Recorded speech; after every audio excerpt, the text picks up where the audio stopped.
Thank you. Maraming salamat sa iyo, Mila, for a very kind introduction. Thank you, thank you. Thank you so much for taking me back to those post office years. That was in the early 80s, not in the mid 70s. And these were very important years for me, because those were the years when people recognized my administrative background and capability running an organization which at that time was one of the largest bureaucracies in the Philippines, with 20,000 employees and 2,000 post offices and branches all over the country, and handling millions of pieces of mail, a very huge logistical problem, administrative and operations problem. Maraming salamat. Nakakabagbag ng damdamin kasi minsan nakakalimutan na ng tao yung post office ko. They have always identified me now as a legislator, when in fact I became a legislator. People voted me in 1992 because of my background as an administrator of the post office. Thank you so much, Mila. Maraming salamat. I'd like to start by, of course, greeting the officers to be inducted this afternoon by our barangay captain. Of course, the President, Claire Turalba, a good friend from way back. Vice President Vic Magboo, another good friend from way back. The other officers, Secretary Rebecca Nono, Treasurer Mila Agustin, Auditor Victor Sonsing, our music director. Marunong ka ba? Ikaw ang piano kanina, or just happened to be seated there. And members of the board, Ricardo Arieta, Art Sison, Clemencia Mahinay, Ricardo Valera, Teofilo Natividad, and Zenaida de la Virgen. Congratulations po in advance sa lahat ng mga nabanggit ko mga opisyal ng ROMVI sa araw ng inyong induction. Salamat po.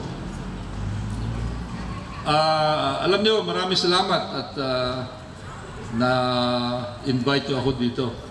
You know, Saturday is always a busy day for us elected officials because we have to run from one, alam ni Vic ito, naging kagawan si Vic, no? We have to run from one appointment to another appointment. I started my day by being in Baclaran. Nagkaroon kasi ng sunog doon, so sabi ko, tingnan nga natin, baka makapagbigay tayo ng moral support doon sa mga bumbero. Nagkataon naman yung isang fire truck that I helped acquire, now based in BF, andun, nakatulong. After that, we went through a feeding project with the Baclaran Raiders or Riders Club para sa mga kabataan doon sa isang mahirap na lugar, doon sa may Baclaran. Later, in mid-morning, nagpunta naman ako doon sa isang ng Guardians. Meron silang seremonya, doon banda naman sa may reclamation area. And that gave me the opportunity to see a lot of things happening in the reclamation area. Siguro maganda magpunta rin kayo doon para makita nyo kung ano ang future ng Parañaque with respect to modernizing Parañaque as a world-class cosmopolitan area. Doon, nagra-rise na yung mga malalaki mga buildings that will tower over the area in the coming years. And then before this, naimbita naman ako ng isang grupo, a militant group who wanted me to brief them on the issue of the sprat list. Nagulat ako, ito yung mga aktivista, mga bata, some coming from the depressed areas, but they wanted to be briefed on the sprat list. And of course, as many of you know, kanina lang may nagbanggit sa akin na nakita nila ako na nag-interpolate on TV about the sprat list. I happen to be one of those who have made the sprat list their principal advocacy. Mula pa noong 1994, 1995, na magkaroon ng mischief rape issue, sprat list na ang isa sa mga advocacy ko. And I get invited to a lot of gatherings, being interviewed on TV, and participating in debate. Of course, my other advocacy is RH. Maraming salamat, Mila. At ito'y binanggit mo rin yung reproductive health bill na kinokontra natin. Alam niyo, kung merong RH law, maybe 50 years, 60 years ago, or 100 years ago, marami sa atin baka wala dito. Kasi yung mga magulang natin, tsak, miyembro ng pamilya na merong 6, 7 anak. Eh kung number 6 yung tatay natin at merong RH doon, hindi sa pinanganak. Wala tayo ngayon dito. O kaya, katulad ko, ako'y miyembro ng isang pamilya na 5 kami. Mahirap lang kami, ordinary mga government employees, yung mga magulang ko. Ang sabi ng mga RH people, pag mahirap ka, wala kang karapatang magkaroon ng maraming anak. O kaya, kung isipin pa, wala kang karapatang magkaroon ng anak dahil hindi mo kaya magpalaki ng anak. And the same accusation could have been made against my parents because ordinaryong empleyado lang sila. Tapos nakatira lang kami sa isang low-cost government housing project. Number 2 ako, kaya safe ako. Pero yung number 3, UP graduate, naging businesswoman. Okay. Yung number 4, PMA graduate, naging flag officer in command of the Philippine Navy, naging Vice Admiral, number 1 sa Philippine Navy. Tapos yung pang-5, PMA graduate din, naging businessman sa LA, United States. Eh kung merong RH yung panahon na yun, hanggang sa akin lang. Eh di hindi ko na-enjoy yung 3 ko pang mga magagaling na mga kapatid.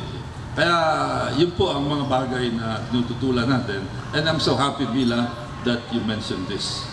Now, let me congratulate the officers, especially those officers who have served in the previous, in the term that is about to end, and in the previous terms, because you have helped so much in improving the community.